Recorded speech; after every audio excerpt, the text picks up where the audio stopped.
grit. You get up and get after your grip. You ain't gotta manufacture what's meant. God already got that. Can't nobody stop that. Glance at the man in the mirror. Where my only comp at? It's lonely where the top at. Always been a loner though. Never dug no fade. Welcome to Grit Talk series. I'm Darryl. And I'm Darryl. And we are on our 4th episode now. Yes, sir. Number 4. I'm gonna have to get used to this. How this camera, how we sitting across this table. We usually in a different environment, but today we're changing it up a little bit because we got a guest on our show today. The guest is gonna be Wes Williams. This is my son's one of my son's best friends. He comes from St. Louis, born and raised, and welcome to the show, man. Appreciate it. I appreciate y'all having me.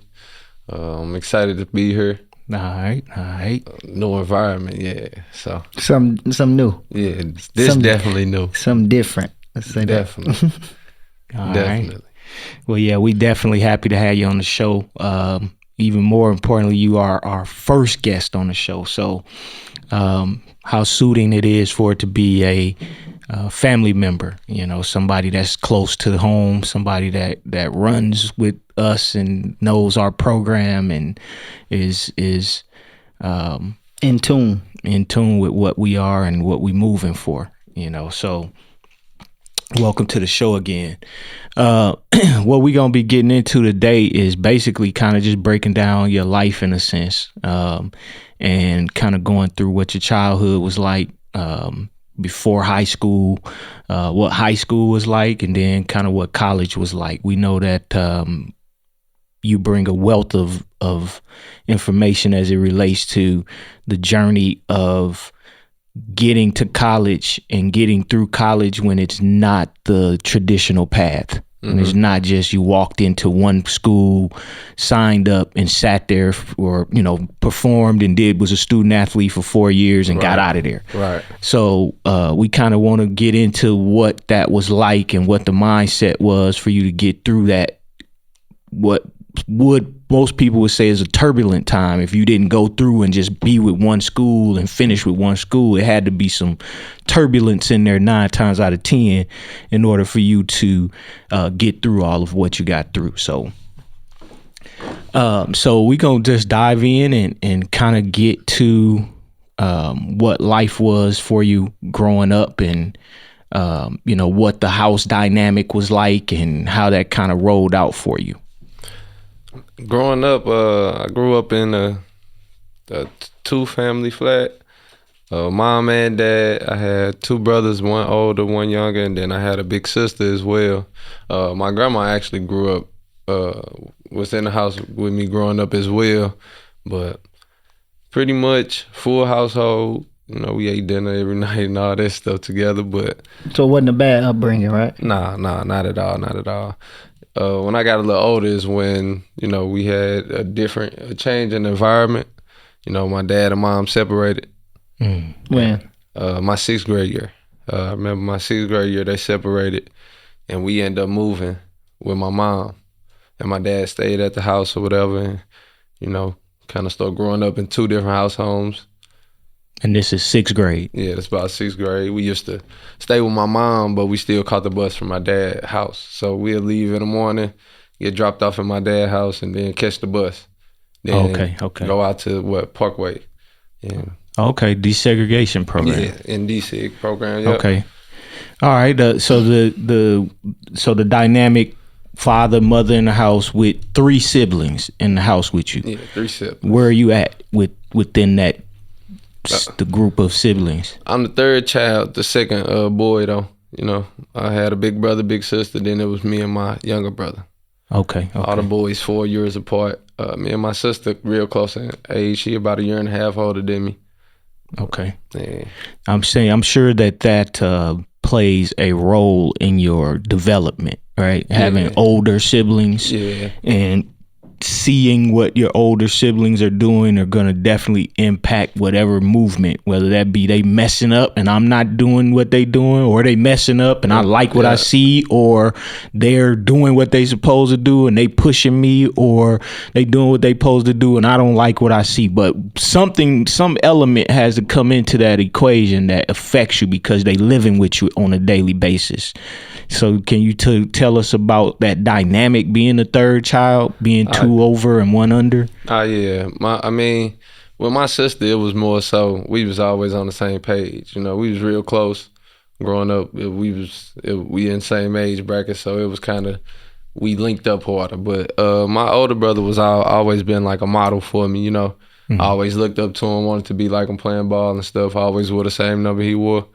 So he played a big factor and a big role in my life and my learning and everything and like that. And then just having a younger brother, you know, I learned from my older brother's mistakes, so I had to adjust my route and do things differently than what he did to set a better example for my younger brother. So that's more so what it was, just learning and doing things a better way, not so far as the right way, but doing it in a better way. I'm sure that you can chime in on being the older and having the younger, and you know what I'm saying, how that dynamic works as well. Yeah, I mean, you know, for me, I don't have older siblings. So, you know, I'm the oldest. So it's not a look up to an example. Right. I am the example, you know, just like you and, you know, little bro. So same thing, you know, growing up and now having everybody look at me, and if you make the mistake, even if they make the mistake, you got to be the one to correct the mistake. Facts. You know. So, but tell me, you know, obviously y'all going through the, you know, the change. You in the 6th grade. I mean, your brother probably in high school, your sister going into middle school, your little brother in elementary school. You know, how does that affect your household? You know, to a certain degree. You know, talk about that. I can only speak for myself, you know. I can't really speak for all of them. I probably know a little bit about it, but for me, I kind of, you know, embraced it. It was cool to me, you know, having two different homes to go to, and I can call both of them my home and be there whenever I wanted to, type stuff. But it was different though. You know, I lived different with my mom than I did with my dad. More freedom with my dad. You know, be outside all day, all night, having fun. A lot of people over. With mom, you get a couple people over there, but we ain't just gonna be up all night. You know, y'all too loud tonight. Y'all gotta go.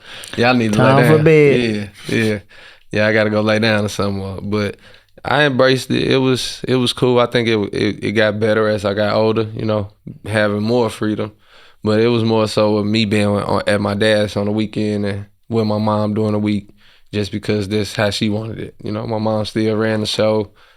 She still dictated a lot during that time, but she never neglected me going over there and being with my dad. So that's positive, you know, that you are able to maintain the relationship between both parents without losing the bonds with parents. You know, a lot of times when you do that split, it creates what side am I on? Do I'm on your side? Am I on his side? Or am I on her side? Whose side am I on? Right. You know, when it comes between the children. I could speak from being a husband and me and my wife separating and my son coming to live with me and my daughter going to live with her, and that creating this dynamic of the kids are choosing sides that, you know, things that as a parent we don't want to see that happening with our children, but at the same time we run together. Right. Me and him, our program, we run our program, it's a program we run. So if he leaves here, it disrupts the program that we're running.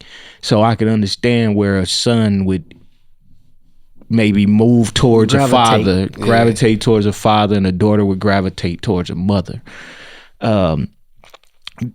As you got, so this is 6th grade, you're going 6, 7, 8, as you're transitioning into high school.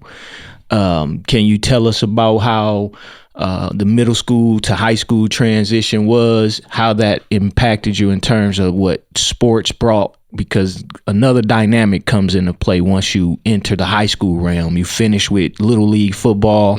Now I got to go into a program where this is where I got to be for the next 4 years, whether it's good, bad, or indifferent in terms of team being good or bad. who you choosing, in terms of now you're in high school, the friends that you choose now are usually going to be the friends that's going to move down this windy road with you and end up doing something together that's one way or the other. You know what I'm saying? Those friends that are your elementary and middle school friends, depending on what happens for high school, you can basically disconnect from each other if y'all go to different high schools and things like that. So can you kind of talk about what that transition into high school was like? It was kind of different. I'm a piggyback to middle school real quick. 6th grade, I was actually at Parkway, still in the DSEG program. Okay. Going into my 7th grade year, I ended up transferring out and going to Maplewood, Richmond Heights. And the middle school and high school was together. So it's a 4-story building. We all in the same building. Middle school got like a little section. It's just 7th, 8th grade. So it was more so I was in the building with my older brother and my older sister while they were in high school, and I was still able to, interact with them. But they kept us at a distance where they tried to. But us being kids, we always want to see what the high school kids doing. But a lot of the people I went to middle school with was still around during high school from playing sports, because we played sports at the middle school together with basketball and stuff like that. But it was more so the same people, other than the people that transferred in coming into high school and playing sports and building those relationships and stuff. But we all had the same football, basketball team, groups and stuff. So it was a small school, probably like 70 people in the graduating class. Oh, so, wow. Yeah, it wasn't too big, so everybody knew each other, and it was just so pretty smooth in transition, because I'm not going anywhere. Right. Because everybody's coming going along. to the next hallway. We're Right. going over to the next hallway. That's all that really was, going from middle school to high school. But high school was kind of different, So the coaches and everything, they knew who you were. Yeah, coming because you're at the school. They probably your gym teachers. They probably your social studies teachers and different things. Or it's your big brother is at the school. Starting quarterback. Yeah. Oh, okay. Well, let's talk about it. I mean, that's what we're looking for right now. Yeah. What? So when I was in middle school, my big brother was the high school quarterback, and he had Coach Harris was his coach, and then my freshman year I played for the same head coach. But I didn't play quarterback. I had ended up hurting my elbow, popping my elbow out of place, throwing the ball. But after that, he ended up leaving, and we had one of the assistant coaches move up to the head coach. And it was kind of sort of like, you less little brother right now, so we're going to look out for you, but you got to earn it still, Mm-hmm. So